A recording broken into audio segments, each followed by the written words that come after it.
Exam Hunter से जुड़ने के लिए उसके टेलीग्राम चैनल ज्वाइन करना बहुत ही ज़रूरी है। वहाँ पर सारे आपको paid test, daily answer writing program, prelims का टेस्ट, साथ ही साथ क्विज़ वगैरह, फ्री पीडीएफ सब आपको इस टेलीग्राम चैनल पर अवेलेबल है। आपको क्या करना होगा कि आपको जाकर टेलीग्राम पर सर्च करना होगा बीपीएससी एग्ज़ाम हंटर, या यूट्यूब के हर वीडियो के डिस्क्रिप्शन में आपको इसका लिंक मिलेगा। इसको आप ज्वाइन करके इसका लाभ उठा सकते हैं। नमस्कार दोस्तों, आपका स्वागत है एग्जाम हंटर में। मैं रजनीश कुमार आज आप लोगों को ईडब्ल्यूएस रिजर्वेशन पर पढ़ाऊंगा। अब आप ये पूछेगा ये टॉपिक क्यों?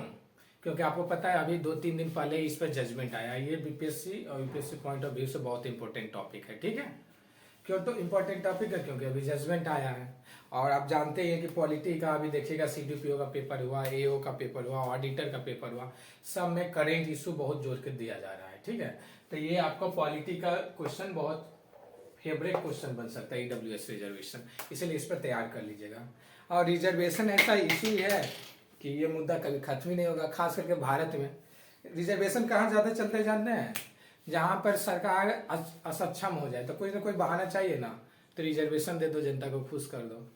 1950 से लेकर 1989 में मंडल कमीशन बने। ठीक है, फिर उस समय रिजर्वेशन की इशू हुई, बहुत दंगा हुए, बहुत सब कुछ हुए।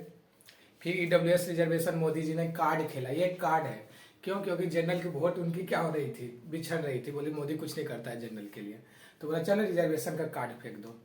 तो आइए समझिए, इसीलिए कहा जाता है। अभी एक क्वेश्चन आया था, ध्यान दीजिएगा, क्या जज का जो जजमेंट होता है क्या इन्फ्लुएंस होता है?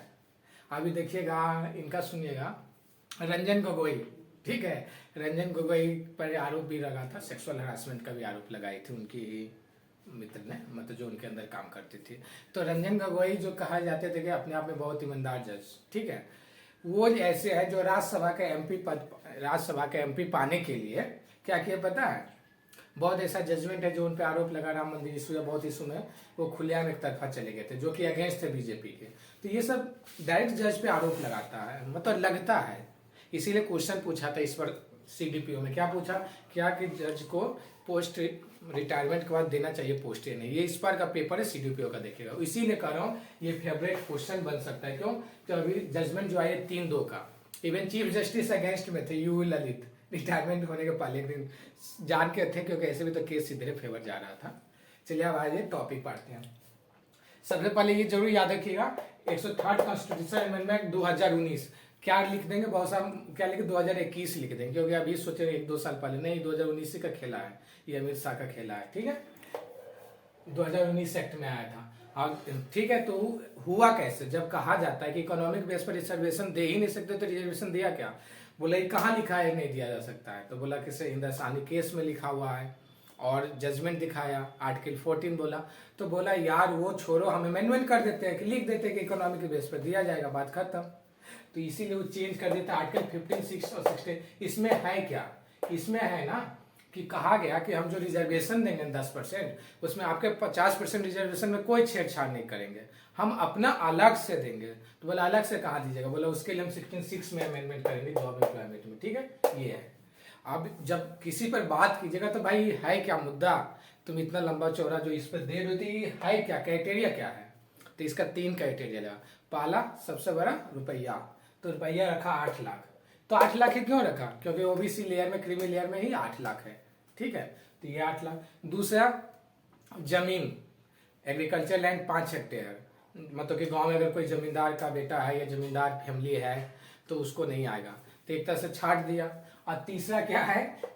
स्क्वायर फीट, 800 स्क्वायर फीट या 1200 स्क्वायर फीट या 200 गज, जो है ना, अलग अलग क्राइटेरिया, म्यूनिसिपल कौन से म्यूनिसिपल कॉर्पोरेशन अलग अलग जगह पर किया है। ठीक है, इसमें बहुत सा प्रोविजन है। तो ये 3 क्राइटेरिया है, समझ गए होंगे। अब ये सोचिए, अगर ओबीसी में 1 क्राइटेरिया है तो फिर ईडब्ल्यूएस में 3 क्राइटेरिया क्यों? ये पूछ सकता है। तो इसीलिए इसका कहा गया, क्योंकि इस पर पूछा गया तो अमित शाह को बोला गया था, तो अमित शाह ने कहा कि हम देखिए इसलिए ऐसा किए हैं क्योंकि हम इसको सोशली बैकवर्ड नहीं मान के और एजुकेशनल पर गिन दें और इकोनॉमिक पर गिन दें। तो जिसके पास जमीन होगा इकोनॉमिक मजबूत होगा, इसीलिए हम इकोनॉमिक माने हैं। तो हम ओबीसी वाला क्राइटेरिया तो माने ही नहीं है, सिर्फ 8 लाख। इसीलिए ओबीसी जैसा है क्यों? कुछ तो डिफरेंस दिखना चाहिए ना, नहीं तो सेम रहेगा तो फिर मटेरियल मार्केट में बिकेगा कैसा, उस पर आरोप भी लगेगा। समझ गए यहाँ तक? अब ठीक है, ये जो आ गया तो क्वेश्चन जब भी कोई पूछता है तो इसका पक्ष क्या है, विपक्ष क्या है, होना क्या चाहिए। तो ये जो रिजर्वेशन आया है तो इसमें क्या क्या इशू आ रहा है, ठीक है।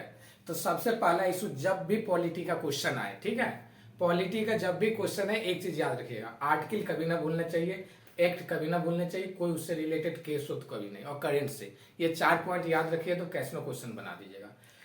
ये आया तो भाई कुछ नहीं, तो वायलेशन ऑफ बेसिक स्ट्रक्चर। तो बेसिक स्ट्रक्चर कैसे है, तो बेसिक स्ट्रक्चर में कहा गया था क्या कि आप जो है ना फंडामेंटल राइट को ज्यादा आप अमेंडमेंट नहीं कर सकते विदाउट यू। तो ये फंडामेंटल राइट का मेन इशू को अमेंडमेंट कर दिया ना ये वाला, और भी 368 से नहीं किया, ये सिंपल कर दिया है, ठीक है। तो फंडामेंटल राइट है ना 56 में अमेंडमेंट कर दिया, तो वायलेट कर रहे हैं ना बेसिक स्ट्रक्चर को, ठीक है।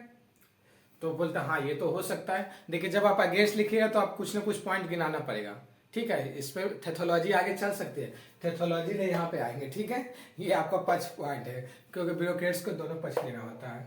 दूसरा परसेंट क्या है, 50% का इंदिरा साहनी केस। एक मेरा भैया है सुनील भैया, ठीक है, तो क्या करते हैं ना, जहाँ रिजर्वेशन इशू आता है ना, तो कहते ही क्या हो रहा है, जनरल सब देश को लूट लेगा। वो ऐसे है, तो कहते हैं कि ये हमारा देश है अम्बेडकर का। तो हाँ अमित शाह उसको बोले कि भाई तुम्हारा में हम इन्वेस्टमेंट, ये मतलब मायावती ने कहा था, कहने का अर्थ हुआ। तो इसमें कहा था भाई हम तुम में छेड़छाड़ कहाँ कर रहे हैं, बोला इंदिरा साहनी केस। बोला इंदिरा साहनी केस क्या है 1992 में, तो मायावती चुप हो गई थी, बोली वो हमारा सेक्रेटरी बताएगा क्या है, ठीक है। तो उसी केस में तो फिर कहा गया 1992 में आया था, जिसमें कहा था ना 50% से रिजर्वेशन आगे नहीं जा सकते हैं। तो बोले ठीक है हम 50% हम जनरल का ही सीट खा के दे रहे हैं, 50% में कोई छेड़छाड़ नहीं कर रहे हैं।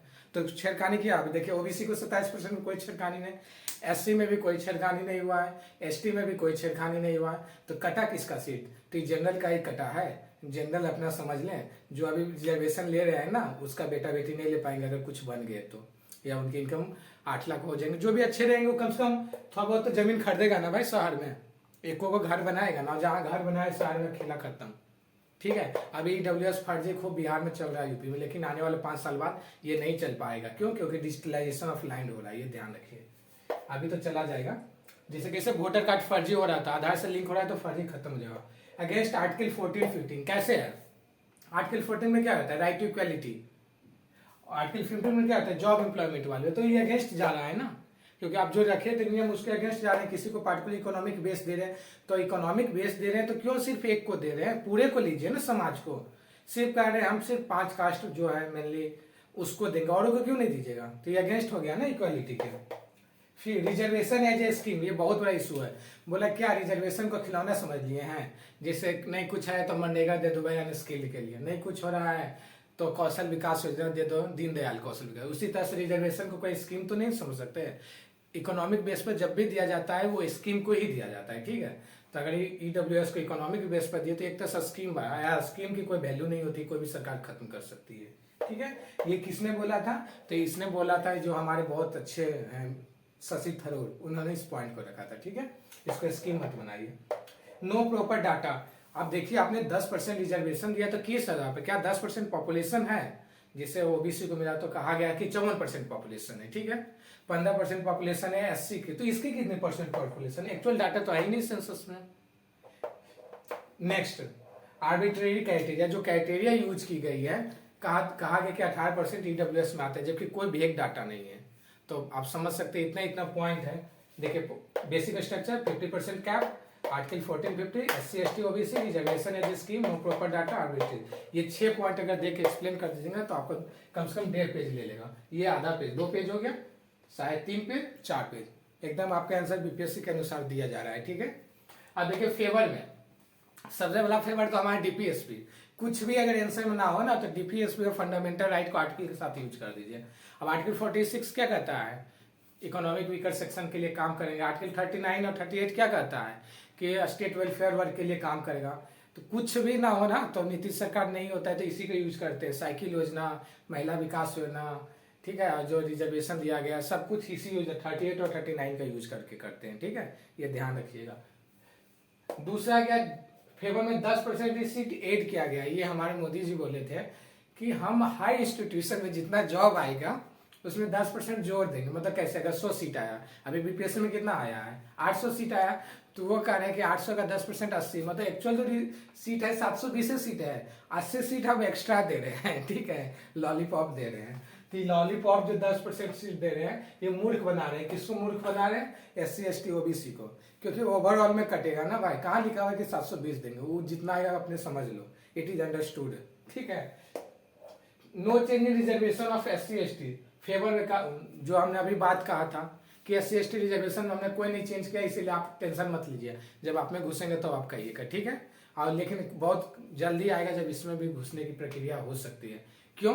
क्योंकि अभी पता है नेशनल OBC बैकवर्ड कमीशन बन चुकी है, उसको 4 के 5 लेयर में बांटा जा रहा है, ठीक है। तो OBC में बिहार में हो चुका है OBC और EBC पता होना चाहिए, जिसमें 17 से 18% EBC को मिलता है, 9% लगभग OBC को मिलता है। तो ये 3 भाग में और बटेगा, अति पिछड़ा, अत्यंत अति पिछड़ा। ये रिपोर्ट आ चुकी है, बस इलेक्शन के कारण लागू नहीं हो रही, उसके बाद लागू हो जाएगी, फिर समझिएगा आप लोग। अब क्या करते हैं, ये बोला हम इनइक्वालिटी को एड्रेस कर रहे हैं। कैसे?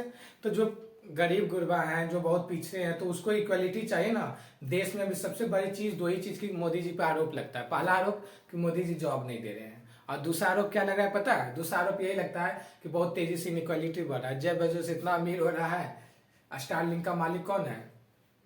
Elon Musk. वो इतना अमीर हो रहा है, यहाँ सब बच्चे इतना गरीब हो रहे हैं, इंडिया का पैसा लूट रहा है। अमेजोन के थ्रू सामान इसलिए नहीं खरीदिए और ब्लिंकिट के थ्रू खरीदिए, ठीक है, क्योंकि कुछ तो देश को दीजिए। अब देखिए एंट्री टू हायर एजुकेशन, कितना बड़ी बात है। जो बच्चे अभी देखिए IIT में जो EWS की जो कट ऑफ जाती है ना, बहुत कम जाती है, OBC के भी नीचे, जस्ट SC से ऊपर रहता है IIT सब में। तो जो गांव के बच्चे हैं वो IIT IIM और एम्स में आराम से एडमिशन ले पाएंगे ना। और उनके पर लिए स्कॉलरशिप भी है, पैसे की भी छूट, हॉस्टल में भी छूट, और ये पॉइंट मतलब घुसने में भी छूट। तो ये सबको हायर एजुकेशन का मौका मिल गया ना सबको। नेक्स्ट क्या क्या कि कास्ट बेस्ड रिजर्वेशन को हम स्टिग्मा जो घटाएंगे। कैसे जानते हैं? आप पहले जनरल से मिलते हैं तो कहेगा तुम लोग रिजर्वेशन वाला आदमी है, तुम लोग से बात नहीं करेंगे, मतलब दोस्त दोस्त में कहता था। अब नहीं कहता है। क्यों नहीं कहता है? क्योंकि आप सोचते यार तुम भी तो लेवे की हो, तुम कौन सा बड़ा हो। कहता यार अब हम लोग सब मिलकर ले, इसीलिए अब इस बार इस मुद्दा पर बहस नहीं होगी, अब मोदी जी इसको समझेंगे, ठीक है।